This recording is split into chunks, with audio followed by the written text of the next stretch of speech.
Achtung!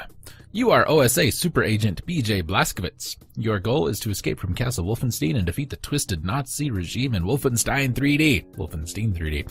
Fight all of the memorable enemies from Hans Gross to Mecha Hitler in the legendary game that launched the first-person shooter genre. Search classic levels for hidden secrets revealing stolen Nazi treasure, health packs, ammo and weapons, or even shortcuts. And this is Wolfenstein 3D from id Software and Imagineer, released in 1994, also known in Japan as Wolfenstein 3D, The Claw of Eisenfaust, and available on a literal gaggle of other systems like the 3DO, arcades, the Game Boy Advance, the Jaguar, Macs, mobiles, PC, the PC-98, the PlayStation 3, Web, and Xbox 3D. Or Xbox 360, excuse me. I was caught up in the way I was going there. So this is, of course, Wolfenstein 3D, and it is a port of the original version over on the good old Super NES. And you know what? It kind of sort of works.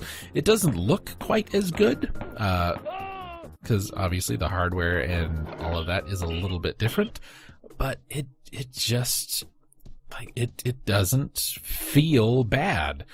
Since Wolfenstein 3D never really had like mouse controls and up-down look, and it was just, you know, you move, it does kind of translate pretty well to the Super Nintendo. Your D-pad moves you forward, back, left, and right. You can strafe with the shoulder buttons. You have a shoot button and an action button, and that's all you need, really.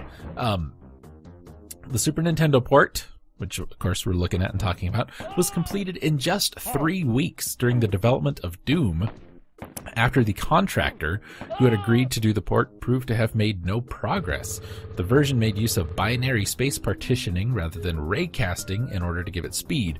Raycasting is the way the field of view works. If you can kind of think of a cone, like put your arms out at some angles in front of you, and if you turn, that's your field of vision, right? That's how it works. That's raycasting. This didn't do that. It did something else.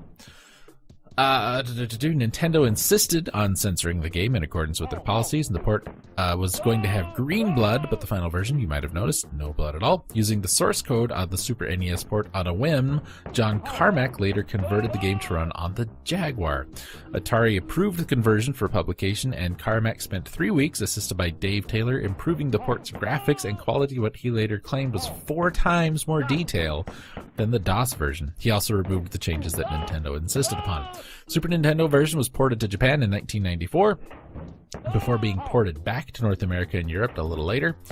And let's see, we have a alternate worlds technology, licensed it and converted it into a virtual reality arcade game. And that's about it. There were no clear expectations for the commercial success of the game. It was hoped that it would make around $60,000 its first month, and the first royalty check from Apogee was $100,000. So, not too bad, fellas. The 4 reviewers of Electronic Gaming Monthly called the Super NES version a good version that retained the music, huge levels, and overall fun of the game, and dismissed the censoring in the version as inconsequential. Look, the graphics aren't good enough that you're really going to notice anyway. Do I like it? Sure. I mean, it's not bad. There are worse versions that you could play. There are better versions, sure, but there are worse versions.